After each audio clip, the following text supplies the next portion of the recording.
What's up, everybody? It's me, Joe Pisapia here for the Fantasy Football Podcast, and we are talking about the late round quarterback strategy. That's right. It is really tough to pass on some of those elite QBs, but I'm going to sit down with Pat Fitzmaurice and Andrew Erickson and talk about some of the late quarterbacks that we are targeting and why. Also, how we can utilize that quarterback position to our best devices, including the great values on the board with some of these rookies that we see. Maybe pairing some of them with some veterans might be the best strategy for 2024. But don't listen to me. Listen to the guys, Andrew Erickson and Pat Fitzmaurice, break it down for you. So stay tuned for this video here to tell you about how you should approach the late round QB strategy in 2024. Let's take a look at single quarterback leagues, gentlemen, because this is what most people are still playing these days. They should be playing Superflex because it's just more fun. It's more of a challenge, more open to philosophical debate. But in single quarterback leagues, it is a great debate going out there. Andrew, it is that elite tier of quarterbacks that are out there still now. People will take them as early as the second round, maybe even earlier because some people are more casual fans. But typically speaking, second, third round is when the Mahomes, Allen, Hurts tier starts to go off the board. When you're looking at that grouping, is that something that you would be doing and recommending, especially since you know once one of them triggers, there's somewhere in there where even Lamar or Anthony Richardson are going to go slightly after. And once that trigger happens, there's an opportunity for you to get into that elite run? Or do you think that the late round QB is still the way to go?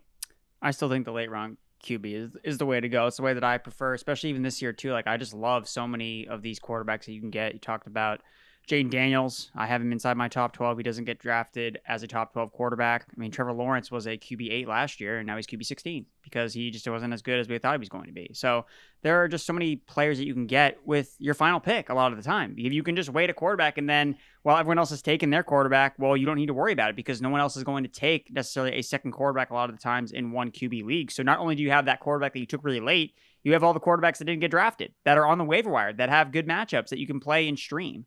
So I also like to prioritize too. I have had to pick between like elite tight end and elite quarterback. I don't want to do both. Like, I feel like that's too much opportunity cost to lose out on running back and wide receiver in the middle rounds. So if I have to pick one, I want the elite tight end. So that's the way I would go for it. And I would go with the late round approach at quarterback. Pat, do you think that it is a fallacy there, that the elite quarterbacks are still a game changer in single quarterback leagues? Because if you do look at the fantasy points per game last year, Josh Allen was at 24. He led the league there. Then Jalen Hurts at 21, Lamar Jackson at 21, Dak Prescott at 20. But after that, Jordan Love with 19, Kirk Cousins at 19, Brock Purdy at 19, still very close. Even Kyler Murray at 18 who came back. Now, I know Cousins is in a different place this year, so it's hard to copy and paste that performance necessarily, but the weapons are good. Does that fantasy points per game kind of drive home that late round QB is still the best strategy? I think it does this year, Joe. I think it makes sense to leverage the depth of the position and take advantage of what I was talking about before, where there was maybe a comfort level with 8, 9, 10 quarterbacks last year. And this year it goes beyond 12 into like 13, 14, 15, 16. Take advantage of that. Plus the fact that two of the guys who are considered to be on that elite tier, Josh Allen and Jalen Hurts, I think are a lot riskier than people realize. I mean, we saw Patrick Mahomes' points per game plummet last year because he didn't have enough pass-catching weaponry.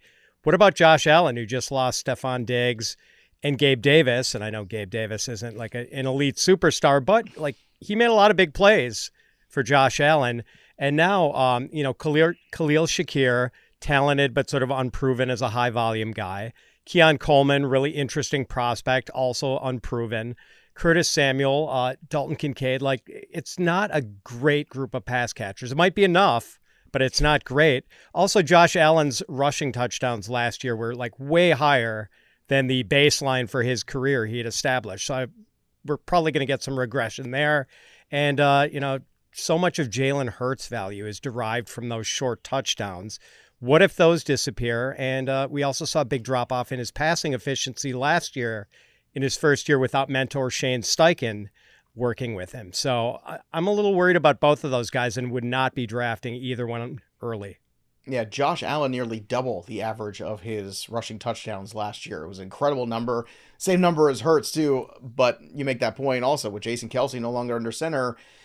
He was the straw that stirred the drink on that play. I don't know how that play works quite as well. Perhaps it does. The offensive line is great there in Philadelphia, but you also have a guy in Saquon Barkley now they didn't really have before they could use around the goal line. A little bit different in terms of star power at running back, so it could look very different for those guys. Andrew, we've been talking about the quarterback position, but when to select a quarterback is really interesting as well, because we're talking about some big upside guys like Anthony Richardson that people are very excited about, perhaps maybe too aggressive on.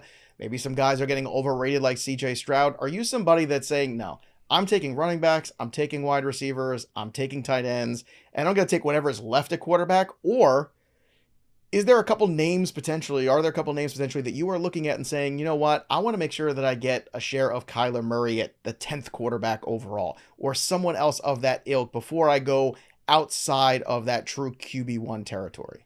Well, I think it's important to, if you're going to follow even like a later round quarterback approach, and something I always kind of talk about is a pseudo late round approach where I'm looking for the last guy in the tier, right? So if I'm not necessarily drafting an elite quarterback, let's say they fall all around after ADP and you have Patrick Mahomes kind of hanging out because of his down year last year, and now he's available in like round 6 versus where he's usually drafted around like round 4, then it's like, okay, like I didn't expect him to be here. So like I'm more open to doing that. Like, for quarterback, the name of the game is value.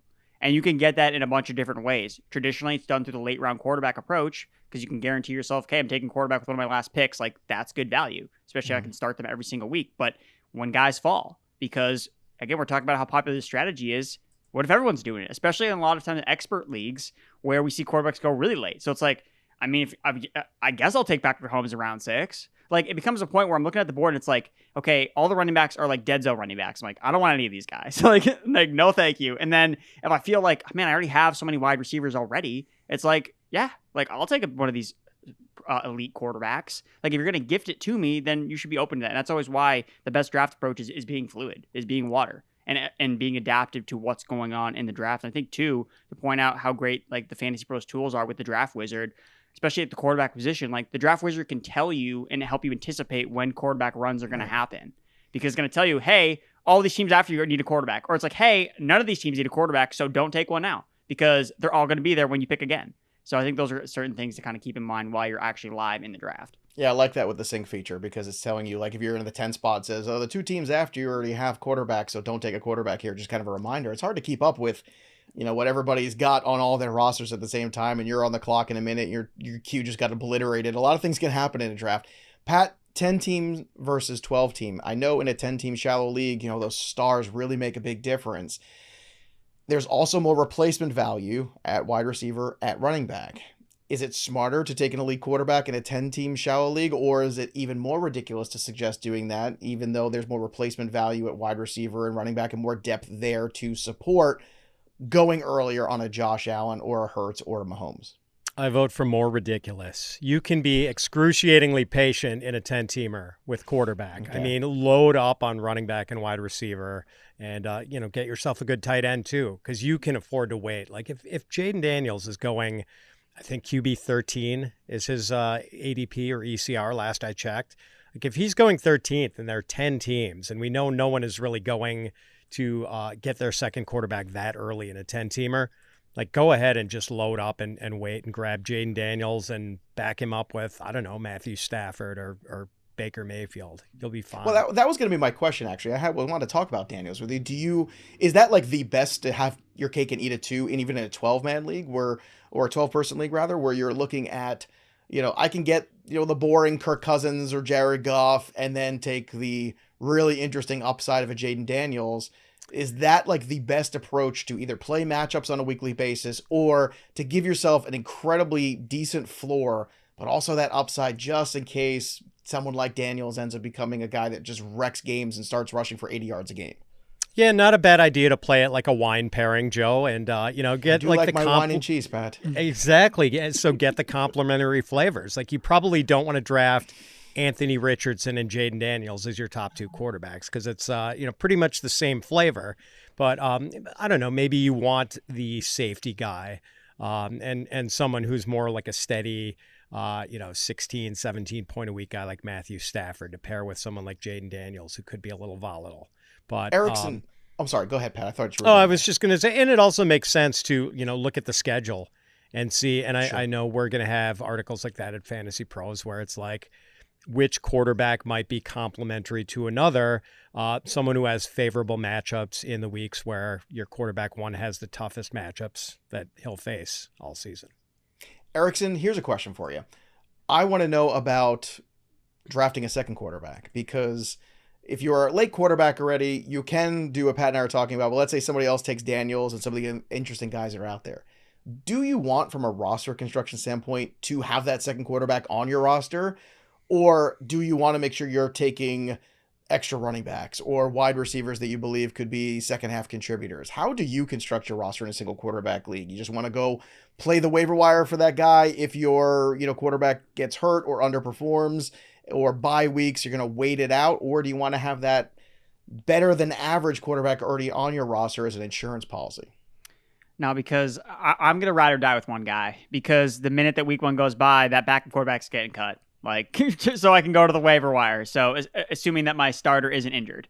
So for me, I'd rather have that roster spot for a receiver or a running back. Again, with an injury that happens in week one, okay, now I have a backup running back now just became the RB1 in his offense versus a quarterback. Oh, how is he even like what's the difference really between me rostering this quarterback and then the quarterbacks on the waiver wire? Now, it does change a little bit depending on like how deep the bench spots are. So also how many teams are in the league. So if they're really deep bench spots, then okay, maybe I will be open to more of it taking a second quarterback. I kind of want to see week one, like, is Russell Wilson really going to be the starter? Like, I just kind of am interested in Justin Fields. I just want to hold him for 1 week and see what happens. And if it's like, all right, doesn't play at all, right, sick, I can just cut him and move on. So you really want, and I would say chase upside too with bench players in general. So like Fields again is the first guy that comes to mind as, oh man, this guy could have so much upside if he ends up earning that starting role, or if Russell Wilson gets hurt, gets benched, something like that happens. So for me, I like to stick with the one quarterback approach, especially if I feel confident. Like I get injuries happen, but look, we all thought that Tua was going to get injured because of concussions. He played all the games last year. Like Matthew Stafford was, oh my God, this guy's shambles. He missed one game. So it's like, we know some quarterbacks are going to get hurt, but like trying to predict which ones is a lot easier said than done.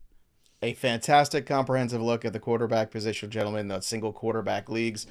Hope you enjoyed that draft strategy session. If you want to hear more draft strategies, click on the next video to take you through all of the great strategy sessions we sat down and had in this past week to help you get prepared for all of your 2024 fantasy leagues. That'll do it for me, Joey P.